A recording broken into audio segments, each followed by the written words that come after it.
My goal today is to learn one thing new, which I have not been exposed to in my life. And that's my goal for next 45 minutes to 1 hour that we will spend time together. And along the way, I hope I can also impart some wisdom of what I've had in my career and my journey. Um, and again, let me share my screen and probably we can take it from there. 1 second. By the way, I hope everyone is keeping well. We are living in a crazy times right now. So I'm really wishing that everyone's family and friends are keeping well due to Corona. So please, guys, stay safe, stay healthy, and keep social distancing. That's the learning we've had over the last 6 months. And I wish everyone a very safe times ahead as well. Okay, so back to the main point. First of all, thank you so much, everyone, for joining on a Friday afternoon. I'm sure each one of you is looking forward to a great weekend. I guess work from home has probably increased the work for all of us. So my goal today is we can learn something new in next 45 minutes, and along the way have some fun as well. So I'll just skip this. So I have a habit that whenever we discuss something, we first need to understand why we are discussing it. What is the rationale? What is the reason why we are doing something? And Nihali already introduced this quote that if the learning stops, innovation stops. And if the innovation stops, so does the progress. This is the reason why learning is extremely important criteria, not only for organizations, but also for each and every individual. And look at the next statement. The World Economic Forum recently declared reskilling emergency. Mind you, the word emergency, as the world faces more than a billion jobs transformed by technology. Right now, we as an organization, Milestoning, are working fully remotely. We are a 300 people company. We never thought it would have been possible 6 months before. The skills that are needed today are going to be drastically different going forward. And we have to, as a almost 15% of the jobs will be impacted. That's a huge number. We struggle to meet reskilling goals. How many of you are working in IT companies and you must have people who are doing backend development and you would wish that, hey, what if they could just become full stack developers? A lot of you are actually having people who would want them to talk to clients directly. Still, there are so many gaps. Whenever we develop learning and development programs, we at times are not able to get 100% potential of the programs that we create. Definitely you have successes, but along the way, there are a lot of challenges as well. And companies keep on struggling having this reskilling goals, and a lot of individuals along the way, they also struggle to learn new and unfamiliar topics effectively. So again, I would want to take a pause here. A lot of you are from education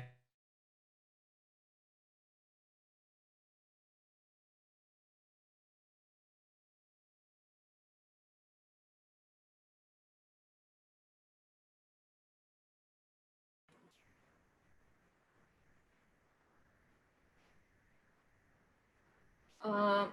Requesting everyone to please stay tuned. Maybe there is some internet issue. Hello, Vikas, are you there?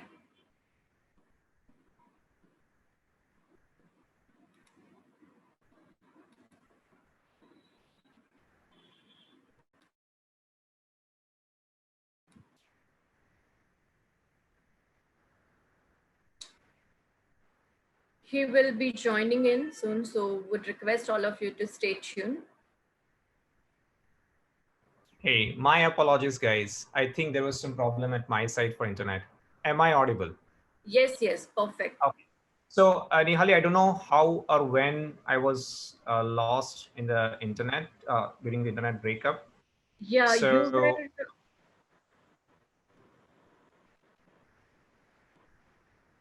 Yeah, so you were going to ask something to the okay, participants. wonderful. So, I'm sure each one of you somewhere down the line have come across learning and development program. A lot of you are part of HR groups, HR fraternity as a larger uh, sort of a team. From your perspective, what are the key challenges or key reasons why this challenge exists? Why learning and development programs are not so effective? Would love to see some response, even if it means 2 3 words in the chat box. Uh, and Nehal, if you can just share some insights, what people are saying would be great.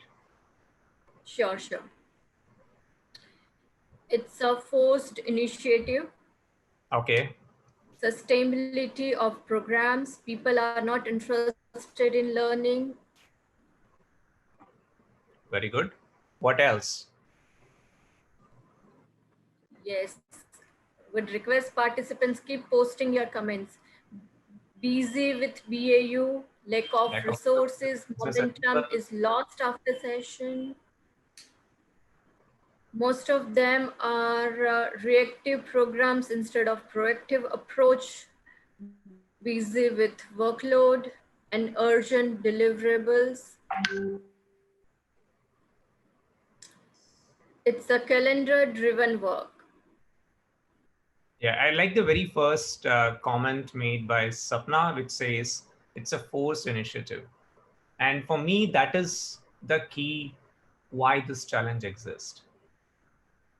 From my perspective, I've been on both the sides as an employee who has received the training programs and as part of executive team who designs training programs. And the biggest challenge which I see from my perspective is we do not recognize the actual problem itself. We do not understand learning itself very well. And then we create learning framework on top of that assumptions. Whenever we talk about learning, we talk about or we think about or we execute an instructor, a classroom, notes, exams. This is our typical modus operandi when we talk about learning. So, and it's not our fault. We have been brought up from that mindset. We learn during our school days, from college, we go to B school, the same framework that you have. You have an instructor, he or she will come, provide some knowledge, and at the end of the day, you will learn something in that. However, the real life does not behave like that. You learn some, or you are in school or in college for 20 years of your life, and suddenly you are into profession which does not or which is not suitable for a typical learning mindset that we have. And for me, without recognizing this actual problem, that first we need to understand what is learning in the professional environment. Once we understand that, and after on top of that, if we create learning and development programs, for me, it will create beautiful results. It will no longer be a forced initiative. It will no longer be sort of a added calendar work. It will no longer be sort of a business as usual. So this is where, from my perspective, the biggest gap in current learning methodology itself. So what is it that we will cover today in the session? We are gonna uncover the DNA of learning. We'll break down how the learning mindset works, and will unlock the core skill sets of a lifelong learner. Unfortunately or fortunately, I'm not going to give you any frameworks. I'm not going to give you case studies. I'm not going to give you any generic best practices to create culture in the office or even how to create culture. However, I'm going to focus on something very, very fundamental: the meaning of learning, how the learning mindset works. Am I going to discuss something new which has not been discovered before? Absolutely not. But the goal for me today is to become self aware and acknowledging the need of being a learner. More importantly, intentional learner. Do you guys feel this is something you have not been exposed to? Any comments, any thoughts, guys? Give me one Yes, second. yes, yes. Many people are feeling the same. Excellent. Share my screen again.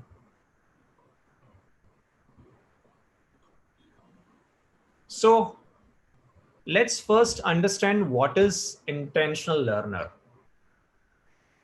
And before we get to the bottom of being an intentional learner, let us first recognize a fact that learning itself is a skill.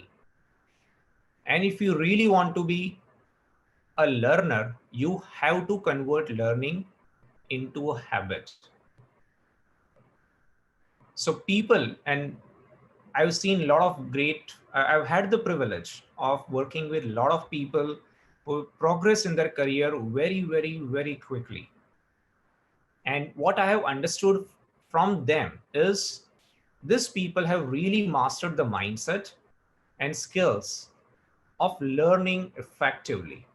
And they are not again learning through a traditional classroom environment. There is a clear intention. Hello. Hey, am I audible, Nihali? Yes, yes, Vikas, you are good. Okay. Okay. So for whatever reason, if it stops, just put a message. Okay. Sure, sure. Unfortunately, my internet is giving me troubles today. Okay. Yeah, So sure. the most fundamental skill for any professional to cultivate in the coming decades is to become an intentional learner. What it means is we have to find learning opportunities in each and every moment that we are awake.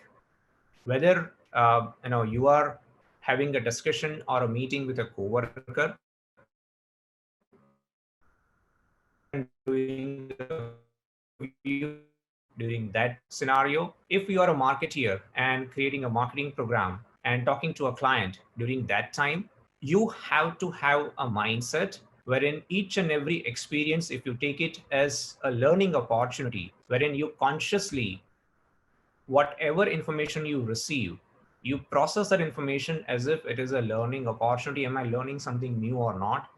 If the intention that you have in your mind is that, that becomes an intentional learner mindset. And we as an individual and as an organization have to unlock this intentionality. So today we'll talk about how can we become a learner, how can we unlock this intentionality of being a lifelong learner. Again, I'll repeat the same thing, and this is really, really, really crucial. Intentionality is extremely important. So take each and every moment as a learning opportunity, and this is easier said than done.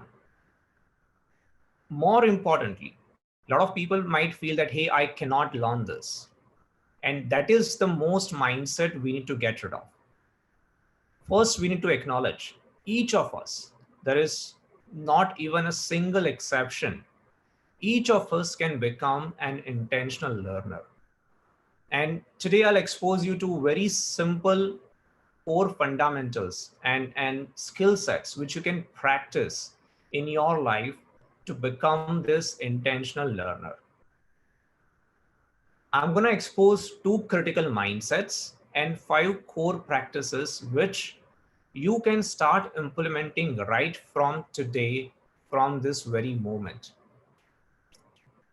So let me take a pause here. I don't think so. This is something which you do not know. I am very sure that if I ask a question that, take a guess, what are these critical mindsets? I am pretty sure more than 50% of you will be able to give the right answer. So let me take a random test here.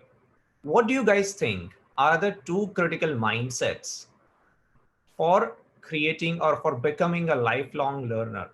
Just throw some, whatever answers that come to your mind in the chat box. Tell me, what do you feel are the major mindsets which are necessary for becoming a learner?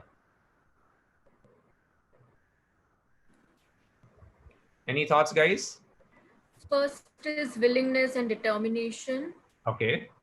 from Sapna. Being inquisitive always and willingness, focus, acceptance, curiosity, growth. Very good. I think I have got the answers, right?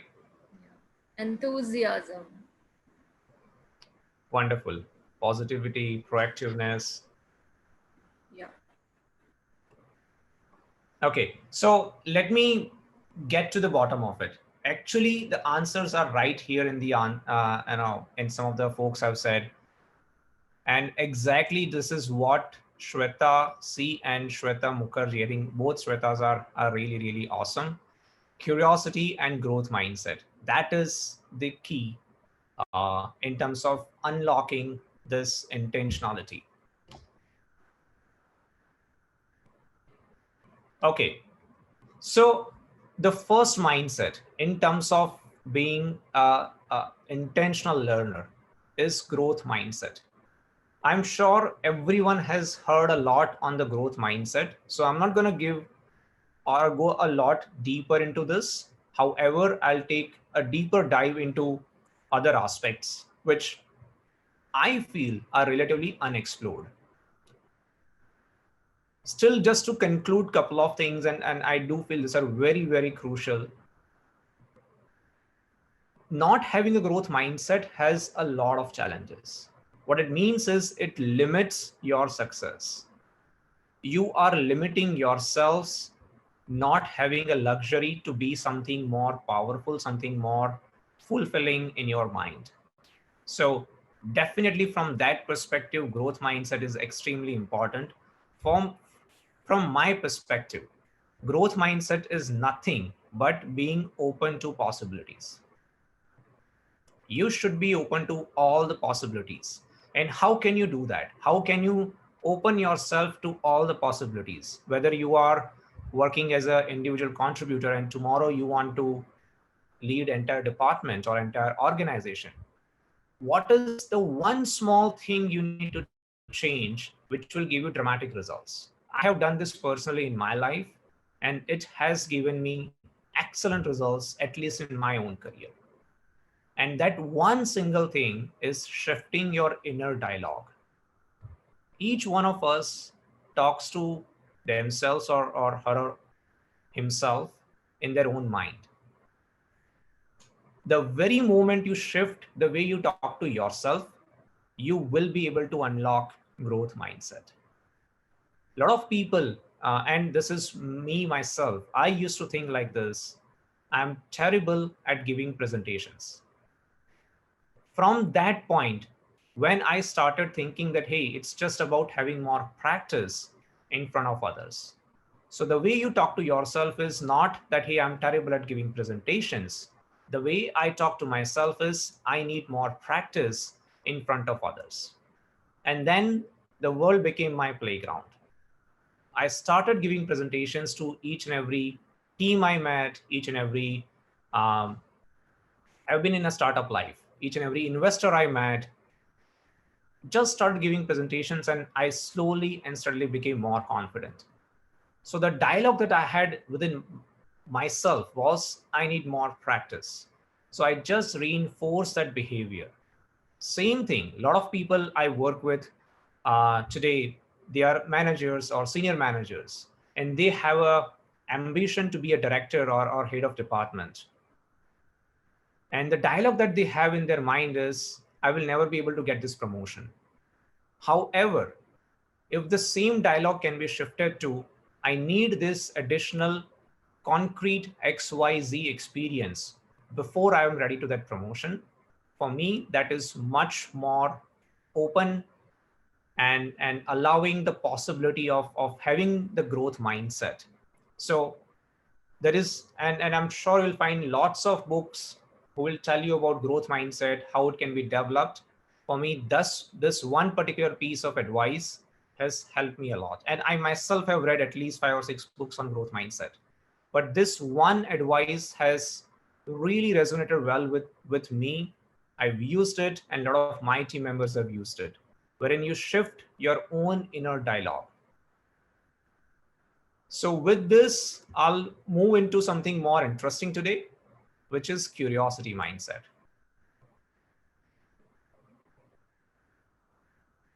For me, this is a very, very highly ignored topic, curiosity. From last few quarters, I would say, we've added a criteria in hiring people. Are they curious or not? And there are certain questions that we have come up with in terms of understanding or assessing the curiosity index of a person.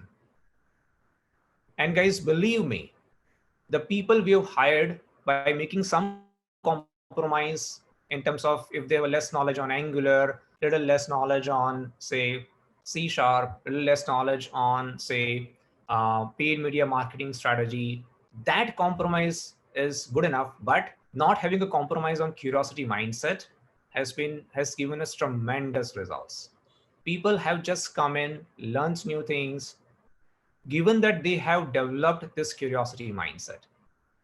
And this has been extremely important weapon for us in terms of identifying, I would say, hidden talent. A lot of times people are not uh, creative or amazing during interview process, but as an interviewer, if you are able to poke into this mindset of a person, you are able to easily understand the potential of a person. So for me, this has been a great weapon in terms of identifying the right skills in a potential interviewee. So what is it? What is curiosity, and how do you know? Is it even possible for you to create curiosity in you? The answer is fortunately yes. Curiosity is, again, very simply put, is just awareness, openness to ideas, and ability to make connections between different concepts. Curiosity does not mean that you know it all. It simply means you open yourself to the world of possibilities. It simply means you are able to ask the right questions.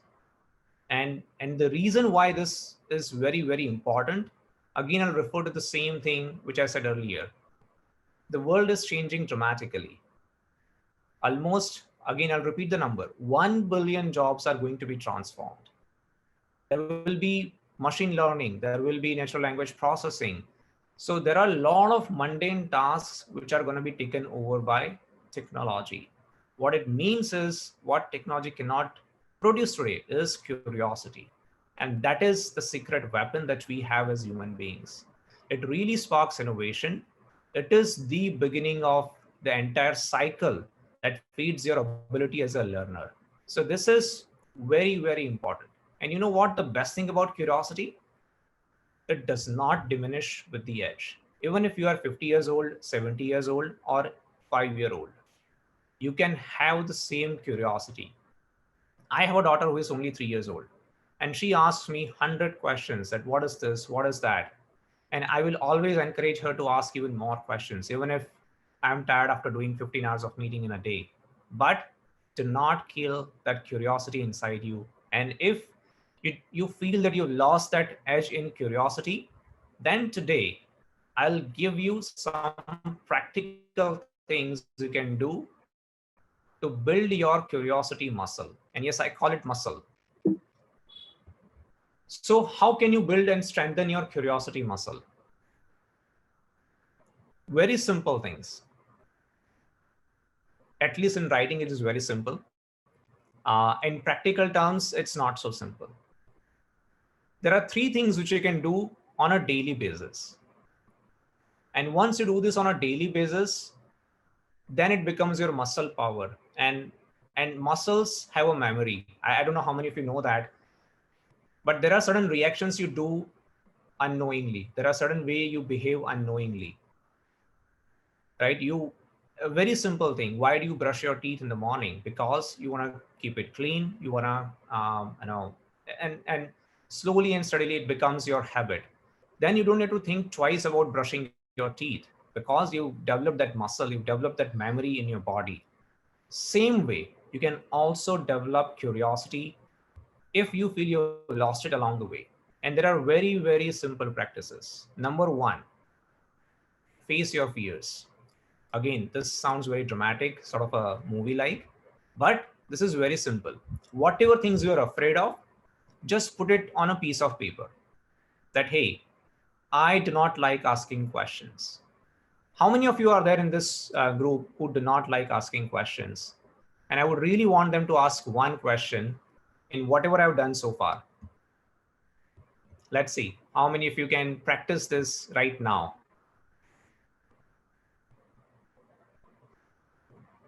Anyone?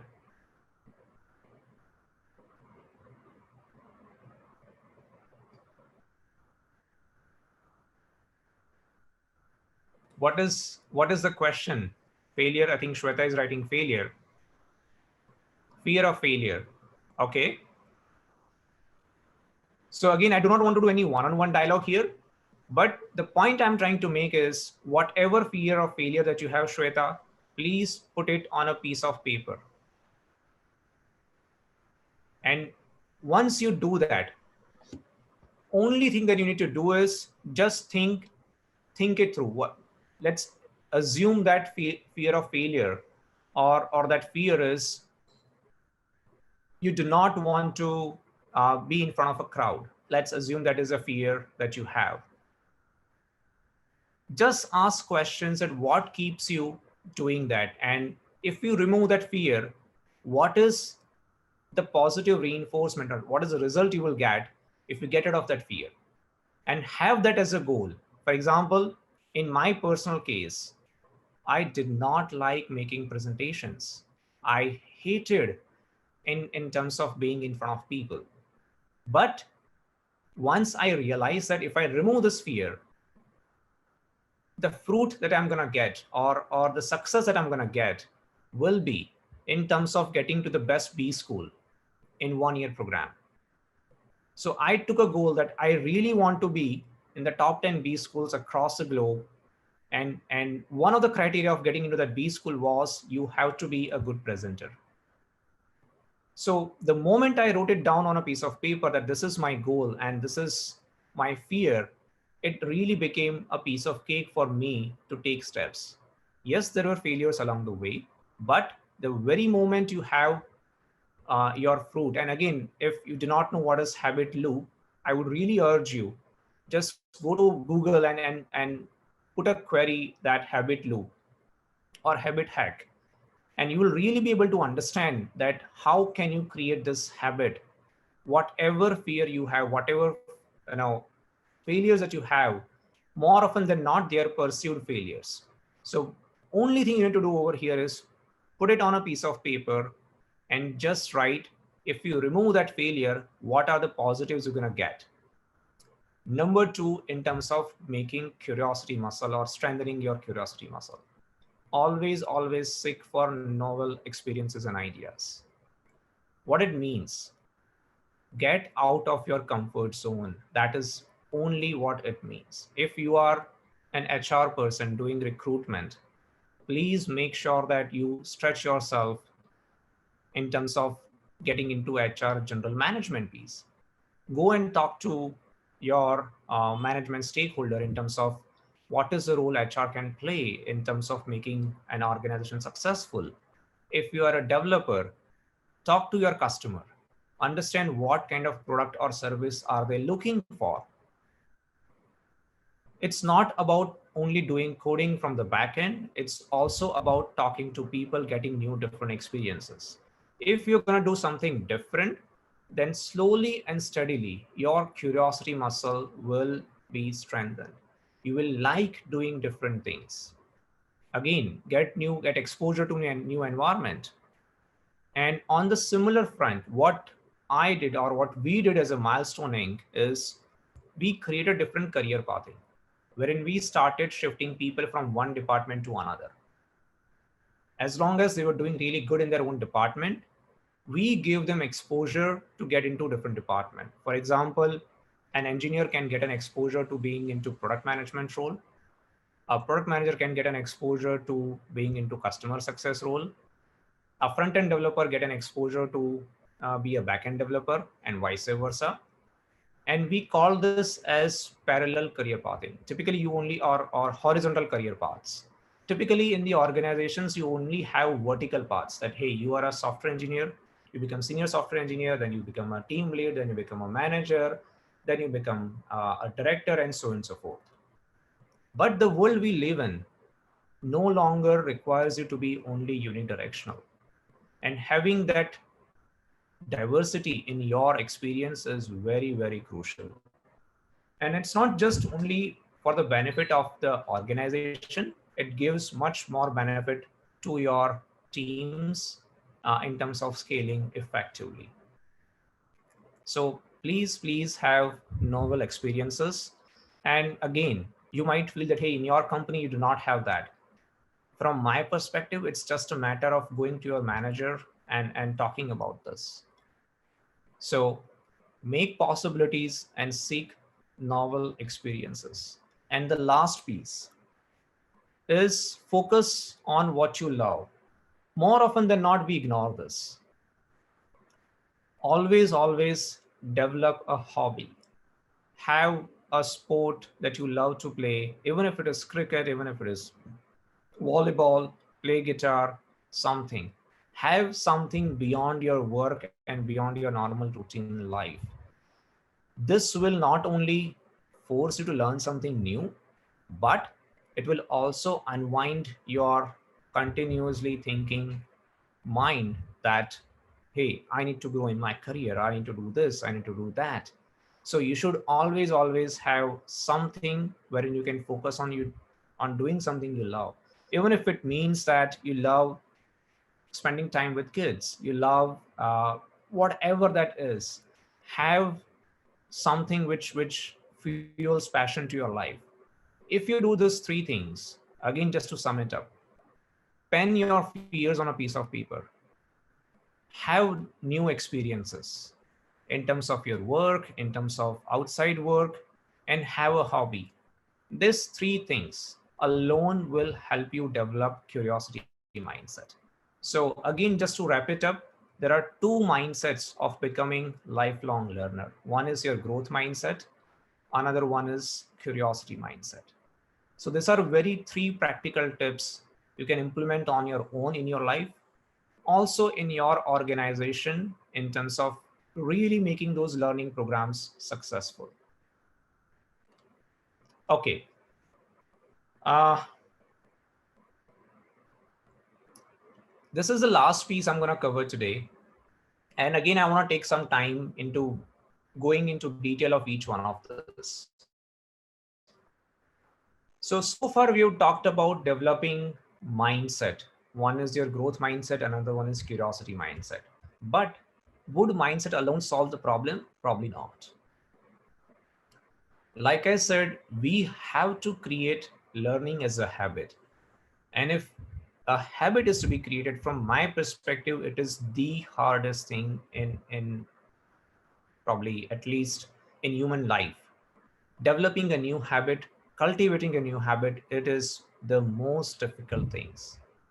So to help you ease out in this new habit development process, there are few core skills, or I wouldn't even say skills, there are few core steps that you can take which will really help you develop this learning mindset. And once you understand this as an HR person, or as a management, or as a manager, once you understand this core skills and the mindset, after that, if you develop programs focusing around this, I can guarantee you it will help you generate results. It will help you improve employee retention. It will help you improve your customer satisfaction. It will help you improve your overall quality of the product or service you're building. So across all the dimensions, it will really start becoming an effective initiative. So let's come back. What are the 5 core skills of intentional learners? Number one, first of all, create very small and clear goals. And this is probably a really bad habit. Even I would say, even today, I do at times feel that my to-do list or my list of things which I want to learn right now probably is in 200s. Can I learn all those 200 things? I don't think so. Can I learn two or three things in a week or in a month? Probably yes, I can. So it is really important that from those wild wish that you have, that hey, I want to learn all of these things, create a goal which is really, really reasonable and which matters to you the most. Number two, make that goal very concrete. It could be very simple thing as, hey, I want to clear this certification. Or it could be very simple thing as, I really want to improve my employee satisfaction from 5 to 6. Whatever those goals are, make it very, very concrete and have once in a career mindset. What is once in a career mindset? Any takers? What do you feel? What is once in a career mindset? Any thoughts?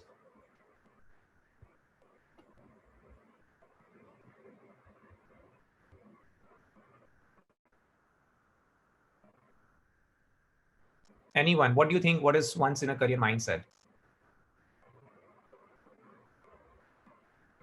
No, not long-term goal.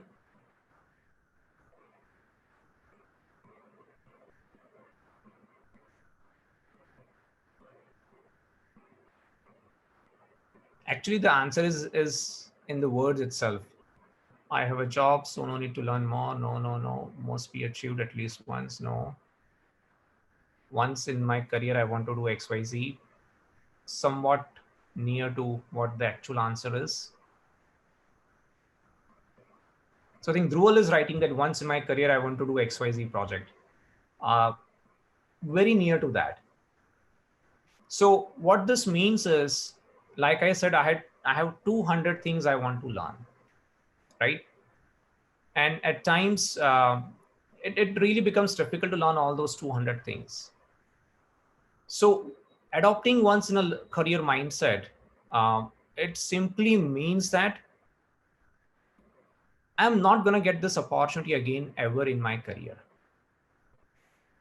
So for example, I'm a HR person who is doing, or let me not take HR example. Let's assume that hey, I'm a backend developer. Again, I'm assuming a lot of people are from the IT field. That's why I'm taking that as an example. And there is a new customer who has come up, and that customer project requires that more skill set on the front end, on say Angular or say on React or similar other framework. So having once in a career mindset means that you being open and you thinking that, hey, this is once in a lifetime sort of an opportunity. If I don't do this now, probably I will be stuck up in doing backend development forever in my career. So having that mindset that, hey, this is once in a career opportunity, then learning becomes very easy. The inhibitions or the friction that you have with yourself, that why should I learn? I've learned for 21 years in my career, 15 years in school, 4 years in college, 2 years in masters. Why should I learn more? So that inhibition that you have in your mind, or that friction that you have, you can remove it easily once you start thinking about once in a career sort of a mindset. So very simply put, let's set very small and clear goals. Make sure that they matter to you, and at the same time make it concrete. I hope everyone understands SMART goals: specific, measurable, action oriented, result oriented, and time bound. Make it a SMART goal and adopt once in a career mindset. So that's number one skill. So before you design a new L&D program, make sure this is something we have focused on with the teams, with the employees, and we've aligned this with the employees instead of making it a forced. I think the very first comment I get was a forced initiative. So once this alignment happens with your team, it really becomes easy to then make your L&D initiatives very, very successful. Second piece, extremely important, specifically nowadays, remove distractions. And it simply means not only removing distractions of social media, of Facebook and LinkedIn and so on and so forth. also means that you need to have your own personal operating model. And for me, my own, and again, it is different for everyone. For me, personal operating model means I really want to plan my time very well. I have really created, uh, call it operating system. You call it OS, right? There is an Android as an OS, uh, iOS. Same way, I have my own OS, Vikas OS, wherein there is a clear way of functioning, wherein I would like to have very clear idea about where I'm going to spend my time. And once I decide that, I'm going to spend next 1 hour in learning something new, I will be reading this 3 different blogs on a daily basis. That personal operating model, having a specific time allocated for that, is something really, really important. And then switching off all the distractions, whether the distraction is emails or phones or social media or anything at all. Just 100% focus on the work that you are doing and nothing else. Be mindful in the moment. What it simply means, again, mindfulness is a very, very powerful um, practice. Easier said than done. And most importantly, conduct experiments and be flexible. I took one goal that I want to learn, um, or I want to read 3 new articles on a daily basis. I literally did 10 experiments before I finalized on a personal operating model that was suitable for me. So things are not going to happen overnight. So you will have to do experiments. I did an experiment that, hey, I will read articles the very moment I start my work at 8 o'clock in the morning. That did not work out. Then I thought, hey, I will do it only over the weekend. Over the weekend, I'll read, instead of daily reading 2 articles, over the weekend, I will read 10 articles. Again, did not work out. Again, I slowly and steadily experimented. And then finally, I found my own personal operating model that, hey, if I do this in this fashion, it really helps. And at the end of the day, that ended up becoming very different. That I read 20 minutes of podcast and I read 20 minutes of article. I cannot read 3 articles. And that is what the realization that happened to me. Reading 3 articles or 3 new things is simply was not possible for me. So having that experimentative mindset and being flexible, the goal is to learn something new. So even if I learn one thing new instead of 3 things new, you have to find that personal operating model which is unique to you, which is gonna give you, call it pleasure or call it um, satisfaction. You have to find that balance. So removing distraction is the most important aspect, and defining that personal operating model is the most important aspect. And next 3 pieces are very simple. I'll not spend a lot of time, but first and second was very crucial. Third piece, seek feedback. Very simple. If you're learning Angular, make sure you talk to a developer who knows Angular very well and take feedback from them. Feedback is a mechanism which will help you recognize your blind spots very easily. So it is very crucial that we take feedback. And one point I would add here, feedback doesn't mean that you take everything on its face value. You have to have or develop ability to decide how to take that feedback or how to treat that feedback. Someone might come and tell me after the session that, hey, Vikas, this session was really bad. I did not like it at all. And someone might come and tell me, hey, this was fantastic and I loved it. And someone will come and give me very concrete feedback that, because you should have done this 2 or 3 things differently. Now it is totally up to me which feedback I want to take, I want to grasp, and how do I want to improve. You cannot take each and every feedback personally. You have to evaluate each feedback objectively. And that is what separates the best people from the others, in my opinion. So having the ability to digest the feedback is really crucial. And finally, seek experts. That is the easiest thing that you can do, if, whether it is learning Angular or learning any other advanced mechanism.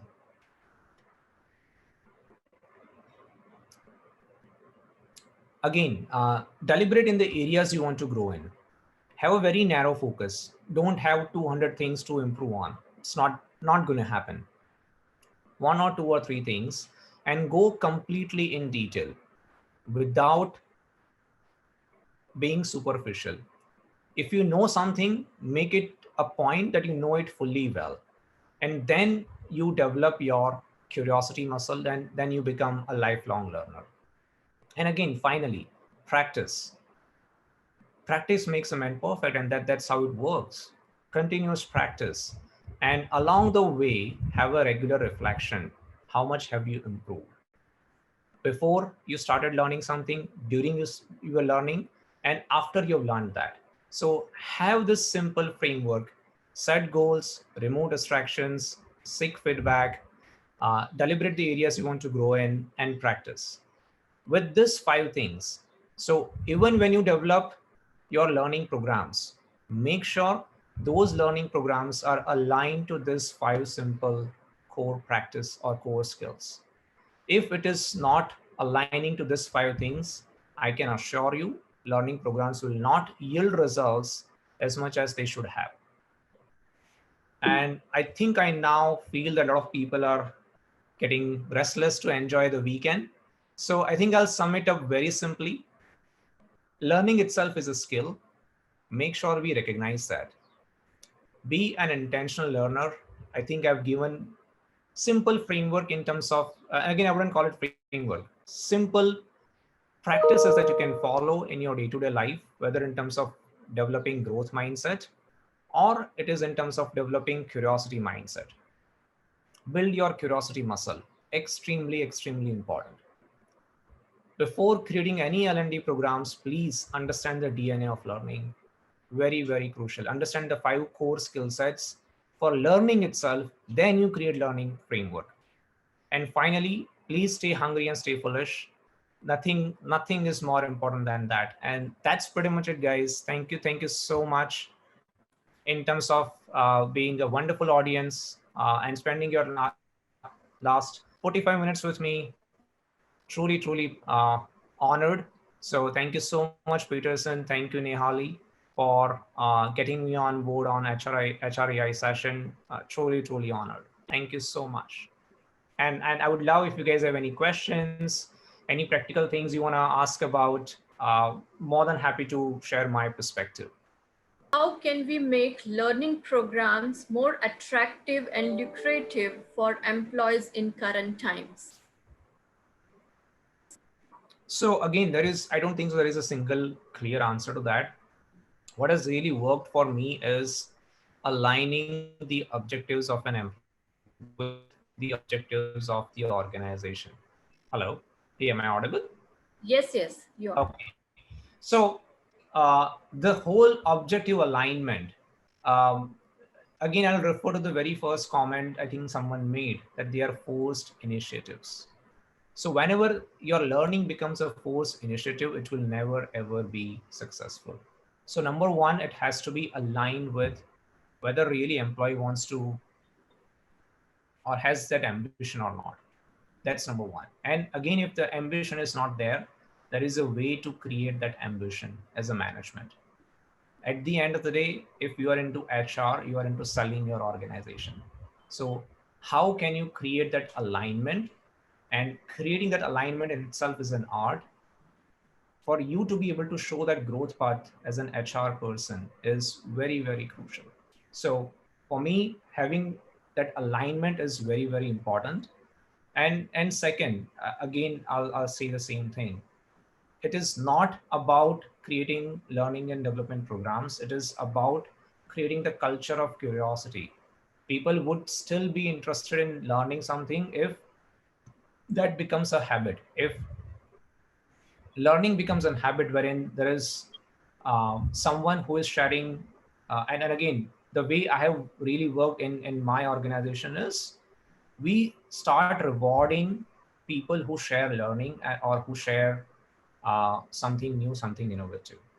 And if you really understand the habit loop, there is a clear cue, there is a clear uh, cue means you start doing some activity, then you do the activity, and then there is a reward.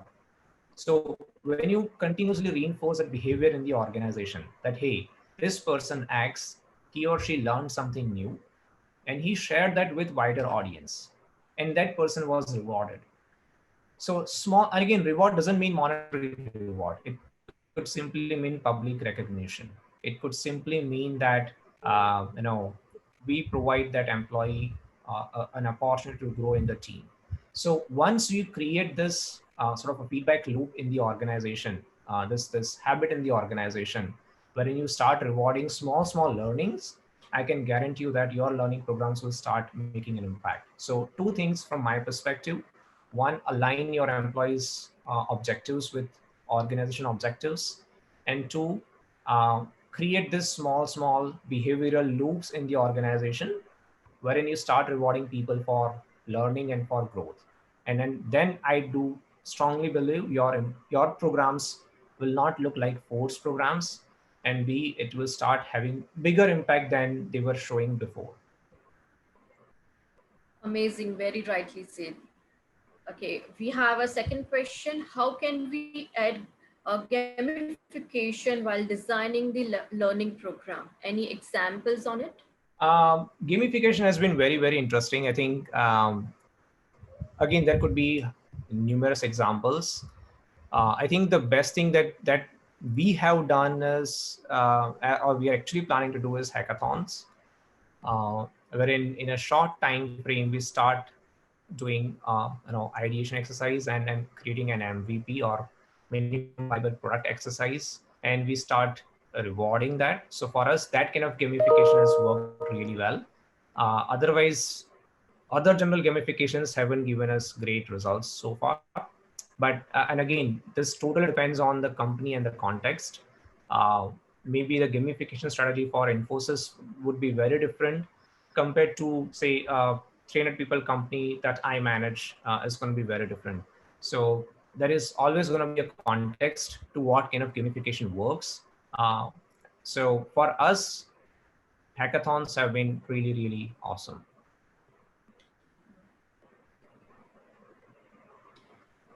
Okay, let's move to the next question. Does writing daily reflection help us to develop learning habits? I can't agree more than that. If you have the ability and patience to do that, please continue that.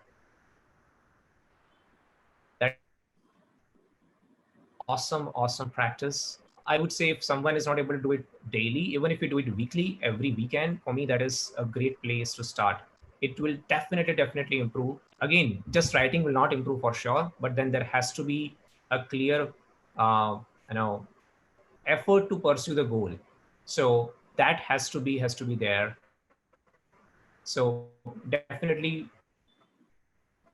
again, I said something similar on writing about fears, that put all your fears on a piece of paper and then put also rewards, that if you remove your fears, what are the rewards? And once you have your reward in front of you, automatically you will start creating plans to achieve those rewards. So definitely put reflection,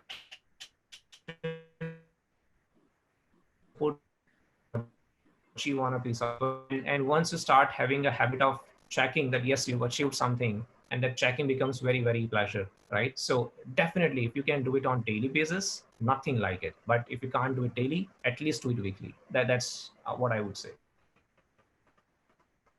Okay. Let's have the last question for today's session. How do we keep employees motivated to sustain upward momentum of learning graph? uh that's a tricky question again.